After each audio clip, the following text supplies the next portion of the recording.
Hello everyone. तो कल के वीडियो में हम लोगों ने समझा था कि जब भी लाइट एक मीडियम से दूसरे मीडियम की ओर ट्रैवल करता है तो उसके अंदर रिफ्रैक्शन होता है, जिसके वजह से लाइट जो है वो एक तरीके से बेंड करता है। मतलब अगर ये मीडियम का बाउंड्री है तो लाइट जब ट्रैवल कर रहा हो तो ये थोड़ा सा बेंड करता है जब भी ये मीडियम इसका चेंज होता है, या एयर से ये जब वाटर की ओर जाता है। ठीक है, अब हम लोग समझेंगे कि रिफ्रैक्शन आखिरकार होता क्यों है। तो रिफ्रैक्शन होने का मेन रीज़न है स्पीड ऑफ लाइट। जब भी लाइट ट्रैवल करता है तो उसका कुछ ना कुछ स्पीड होता है, गति होता है, और जैसे ही स्पीड ऑफ लाइट चेंज हो जाता है मीडियम में जाने के बाद, उसके वजह से रिफ्रैक्शन हम लोग को पता चलता है। जैसे एयर में जो स्पीड ऑफ लाइट होता है वो होता है 3 × 10⁸ मीटर पर सेकेंड। वही वाटर में अप्रॉक्स 2.30 × 10⁸ के पास होता है। वही ग्लास में 1.8। मतलब कि हम देख पा रहे हैं कि लाइट जो है वो एयर में सबसे ज़्यादा फास्टली ट्रैवल करता है, फिर उससे कम वाटर में, फिर उससे भी ज़्यादा कम गिलास में हो जाता है। तो इससे हम लोग क्या बता सकते हैं कि वाटर और गिलास में जो है एयर जो है वो डेंसली, मतलब कि एयर एक तरीके से बहुत धीरे स्लोली ट्रैवल करता है। किसमें? वाटर और गिलास में। वही एयर में जो है एयर का स्पीड ज़्यादा रहता है। अब हम लोग समझेंगे कि रिफ्रैक्शन आखिरकार होता क्यों है। तो हम लोग को ये समझ में आ गया कि refraction occurs due to change in the speed of light. जैसे जैसे स्पीड ऑफ लाइट चेंज होता है वैसे वैसे जो रिफ्रैक्शन हम लोग को पता चलता है। जैसे मीडियम चेंज होगा रिफ्रैक्शन होगा।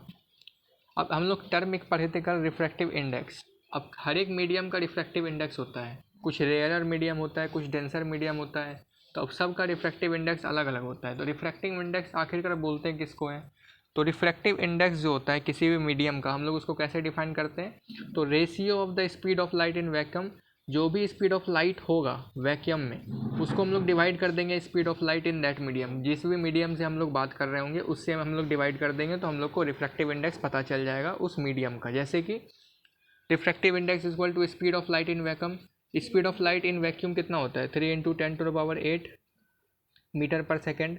अब कोई और मीडियम है, जैसे कि ये वैक्यूम का था, अब हम लोग इसको डाल दिए वाटर में, तो वाटर का मीडियम कितना दिया हुआ है? 2.25 × 10⁸ मीटर पर सेकेंड। तो जब हम लोग इसको डिवाइड करेंगे तो हम लोग को क्या पता चल जाएगा? तो रिफ्रैक्टिव इंडेक्स पता चल जाएगा। रिफ्रैक्टिव इंडेक्स को हम लोग डिनोट करते हैं म्यू साइन से। म्यू, इसका और भी बहुत सारा मीनिंग होता है। इसको हम लोग माइक्रो बोलते हैं मैथमेटिक्स के टर्म में। और रिफ्रैक्टिव इंडेक्स को हम लोग एन से भी डिनोट करते हैं या एन डैश से भी डिनोट करते हैं। ठीक है, अब हम लोग ये देखेंगे कि रिफ्रैक्टिव इंडेक्स जो है वो कैसे कैसे इफेक्ट करता है। मतलब कोई कुछ भी होता है, अगर कोई भी हम लोग फंडामेंटल क्वांटिटीज़ के बारे में पढ़ते हैं तो उसका कुछ ना कुछ इफेक्ट होता है। जैसे कि ये उसमें क्या ऐसा कुछ करें जो इसमें कुछ प्रभाव पड़े, बदलाव कैसे आ सके। तो उसका पहला पॉइंट है नेचर ऑफ द मीडियम। अगर हम लोग मीडियम का नेचर ही बदल दें, जैसे कि वाटर के जगह हम लोग केरोसिन यूज़ कर ले या पेट्रोल यूज़ कर लें, तो नेचर ही बदल दिए मीडियम का, तो हम लोग को रिफ्रैक्टिव इंडेक्स में फ़र्क दिखाई देगा। दूसरा पॉइंट है टेम्परेचर। अगर मीडियम का हम लोग ज़्यादा या कम करें, टेम्परेचर बढ़ाने से क्या होगा? किसी भी लिक्विड का या किसी भी एयर का अगर हम लोग टेम्परेचर को बढ़ाते हैं तो उसके अंदर का जो मॉलिक्यूल्स है उसमें रैंडम मोशन शुरू हो जाता है। रैंडम मोशन शुरू होने की वजह से जो लाइट का डिफ्रैक्शन है उसमें हम लोग को प्रभाव दिखाई देगा। रिफ्रैक्टिव इंडेक्स उस मीडियम का थोड़ा फ़र्क दिखाएगा, मतलब डिफरेंट होगा। तीसरा पॉइंट है wavelength of the light used. अब किस तरीके का हम लोग लाइट यूज़ कर रहे हैं? एक नॉर्मल विजिबल लाइट यूज़ कर रहे हैं, या कौन सा लेज़र लाइट यूज़ कर रहे हैं, या हाईली डेंसिल कैसा हम लोग लाइट रे को यूज़ कर रहे हैं, एक्सरे यूज़ कर रहे हैं, किस तरीके का वेवलेंथ का हम लोग लाइट यूज़ कर रहे हैं, तो उससे भी रिफ्रैक्टिव इंडेक्स हम लोग का फ़र्क पड़ता है।